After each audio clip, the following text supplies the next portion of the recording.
Le XXe siècle, quelle époque! Une période de bouleversement incroyable, de guerre, mais aussi d'une tension artistique absolument fascinante. D'un côté, on a cette volonté farouche de rompre avec le passé, de tout réinventer. Et de l'autre, un dialogue constant, parfois un peu caché, avec les œuvres et les mythes anciens. C'est ce grand écart, cette dynamique complexe qu'on va explorer ensemble. Alors pour commencer, cette phrase de Kandinsky, un des pionniers de l'art abstrait, elle nous donne une clé de lecture essentielle. L'art, ça ne sort pas de nulle part, c'est le pur produit de son époque. Mais ça va plus loin. C'est aussi l'art qui façonne notre manière de voir et de ressentir le monde. Gardons bien ça en tête, ça va nous guider. La question qui est vraiment au cœur de notre analyse, c'est celle-ci. Est-ce que la création au XXe siècle, c'était une sorte de table rase, une rupture radicale, ou est-ce que c'était plutôt une réinterprétation, une continuité mais transformée? C'est le grand débat qui a secoué tout le siècle. Commençons par explorer l'idée de la rupture. Le début du XXe siècle, c'est une véritable cascade de mouvements d'avant-garde. Tous ces fameux ismes. Chacun débarque avec son manifeste et chacun proclame haut et fort la même chose. Il faut détruire l'ancien pour pouvoir construire le nouveau. Et le futurisme, là on est en plein dedans. C'est peut-être l'exemple le plus extrême de cette volonté de rupture. Pour les futuristes, les musées c'était des cimetières, rien de plus. La vraie beauté, pour eux, elle n'était pas dans une statue grecque, mais dans la vitesse folle d'une voiture de course. Ce qui est fou avec ce manifeste de Marinetti, c'est l'énergie presque brutale qui s'en dégage. On entend le vacarme des usines, on sent la vibration de la vie moderne. C'est un rejet total de la contemplation un peu pépère, au profit d'une célébration de la modernité. Une modernité agressive, toujours en mouvement. Et puis, il y a le traumatisme, la Première Guerre mondiale. En réaction à cette boucherie, le mouvement Dada explose. Le raisonnement est simple. Si la logique et la raison bien pensantes ont mené à ça, alors il faut détruire la logique et la raison. Dada, c'est l'anti-art. C'est l'absurde utilisé comme une arme pour crier à la face du monde sa propre folie. Après la grande démolition de Dada, le surréalisme arrive avec une proposition, reconstruire. Mais attention, pas en revenant en arrière. L'idée, c'est d'aller explorer un territoire complètement nouveau, que les travaux de Freud venaient de révéler, l'inconscient. Le rêve, le désir, le hasard, voilà les nouveaux outils des créateurs. Il faut bien lire cette définition d'André Breton. C'est crucial. Le surréalisme, ce n'est pas juste un style. C'est une ambition philosophique, c'est une tentative de libérer l'esprit humain de toutes ses chaînes, qu'elles soient logiques ou morales, pour rien de moins que résoudre les principaux problèmes de la vie. Carrément.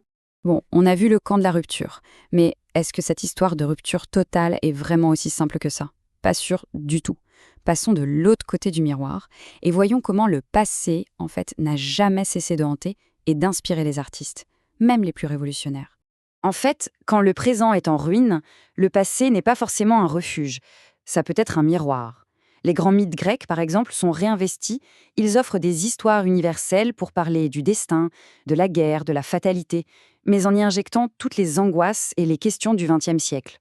Et cet exemple de Cocteau est génial pour comprendre ça. Il reprend le mythe d'Oedipe, quelque chose de très solennel, et regardez ce qu'il fait avec le langage. La reine Jocaste parle comme une bourgeoise parisienne qui s'énerve, et elle appelle le grand devin Tirésias Zizi. C'est ça la démystification.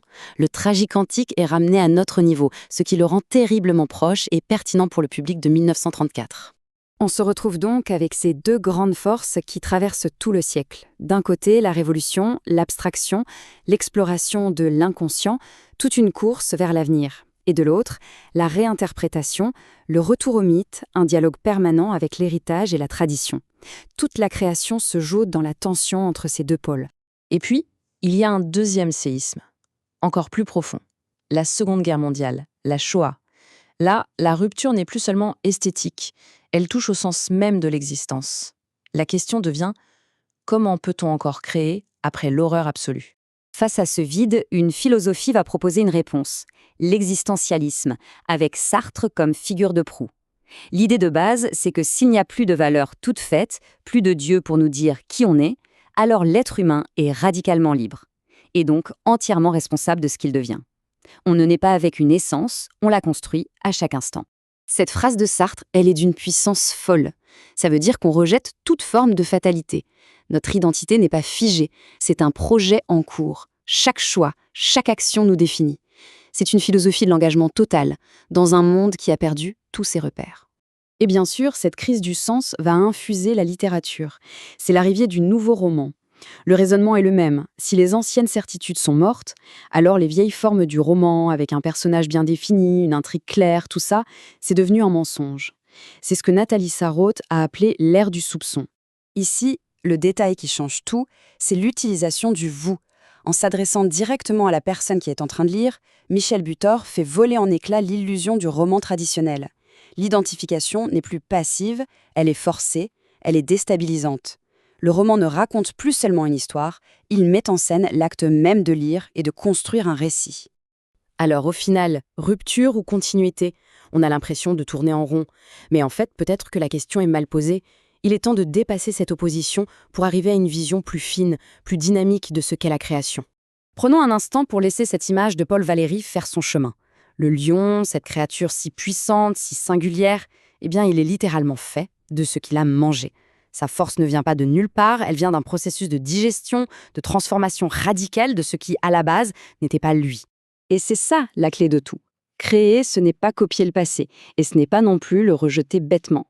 C'est absorber, digérer et métaboliser tout l'héritage du passé pour le transformer en quelque chose de radicalement nouveau, de personnel. Finalement, l'artiste le plus original, c'est peut-être celui qui a le mieux assimilé ses prédécesseurs pour nourrir sa propre vision du monde. Et tout ça, ça nous ramène directement à notre époque, à l'ère du remix, de l'intelligence artificielle, des références culturelles qui fusent de partout. La création aujourd'hui, elle se situe où? Est-on en train de vivre une nouvelle forme de rupture ou une phase de digestion à une échelle qu'on n'a encore jamais vue? Le débat reste ouvert.